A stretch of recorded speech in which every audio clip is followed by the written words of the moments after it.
Assalamualaikum warahmatullahi wabarakatuh. Halo sobat setia Fakta Kehidupan. Tidak lupa kami sampaikan salam sehat, salam sejahtera. Semoga tercurah segala bentuk kebaikan dan juga kita semua dalam lindungannya. Seperti biasa, kita akan berbagi kisah dari yang unik, menarik sampai bikin nangis. Mari kita simak kisahnya.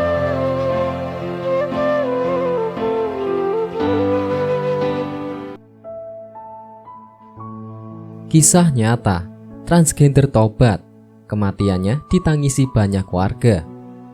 Transgender atau LGBT bukanlah masalah baru yang menimpa negara-negara di dunia. Dengan bimbingan yang tepat, para pelaku LGBT sebetulnya bisa disembuhkan. Kalangan LGBT adalah manusia biasa yang tidak pernah luput dari kesalahan. Tetapi sampai kapan mereka hidup dalam dosa? Padahal memiliki kesempatan untuk berubah. Kisah nyata ini dibagikan di Twitter berjudul "Kematian Transgender yang Ditangisi oleh Seorang Aktivis Kemanusiaan". Faiz Qoyum Abdul Majid mungkin dapat membuat kaum LGBT bisa bertobat. Siapapun Anda, masih belum terlambat untuk berubah, karena hidayah Allah itu untuk manusia yang berusaha mencarinya.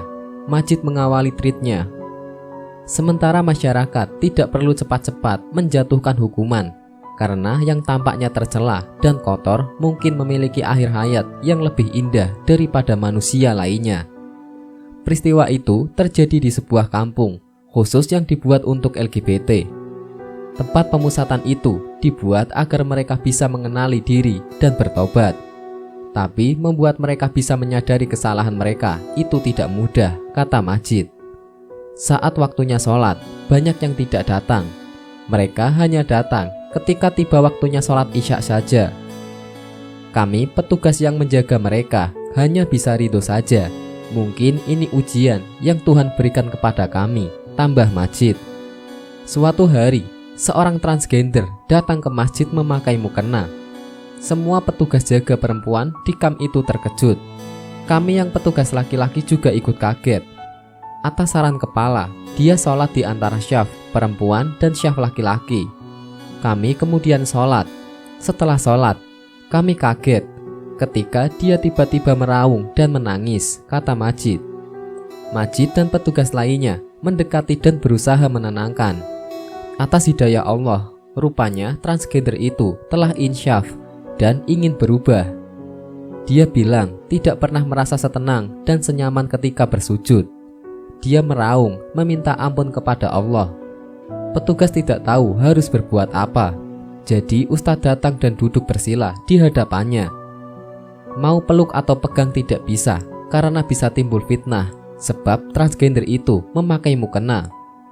Setelah tenang, transgender itu bilang bahwa dia ingin berubah seperti semula. Majid bersyukur hari itu. Dari 30 transgender, ada satu yang mau bertobat. Majid dan petugas lain berjanji akan membantu transgender itu untuk berubah. Beberapa hari kemudian, transgender itu minta pamit ingin pulang ke kampungnya. Majid sempat bertukar nomor telepon dengan dia. Sejak pulang kampung, kami beberapa kali menghubunginya, namun sangat sulit. Setelah 1 tahun berlalu, kami dapat kabar mengejutkan bahwa dia meninggal dunia. Dia meninggal sebelum hari raya Lebaran. Menurut cerita orang-orang di kampungnya, almarhum sangat berguna bagi masyarakat sekitar. Almarhum meninggal setelah jatuh sewaktu hendak sholat. Dia meninggal waktu air wudhu masih basah di badannya. Menurut orang-orang, saat pulang kampung, almarhum bukannya dijauhi, tapi malah didekati. Itu karena almarhum memberi manfaat sewaktu hidupnya. Almarhum kerja dan penghasilannya dipakai untuk menggaji ustadz, untuk mengajar anak-anak yang ingin mengaji.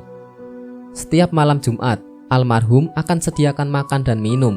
Selepas acara tahlil, dia juga mengajarkan cara membuat aneka macam kue untuk ibu-ibu di kampungnya. Saya sampai terharu mendengarnya. Orang-orang berebut mengurus jenazahnya. Almarhum diusung oleh pemuda tahfiz dalam keadaan cuaca mendung dan tenang, kata Majid.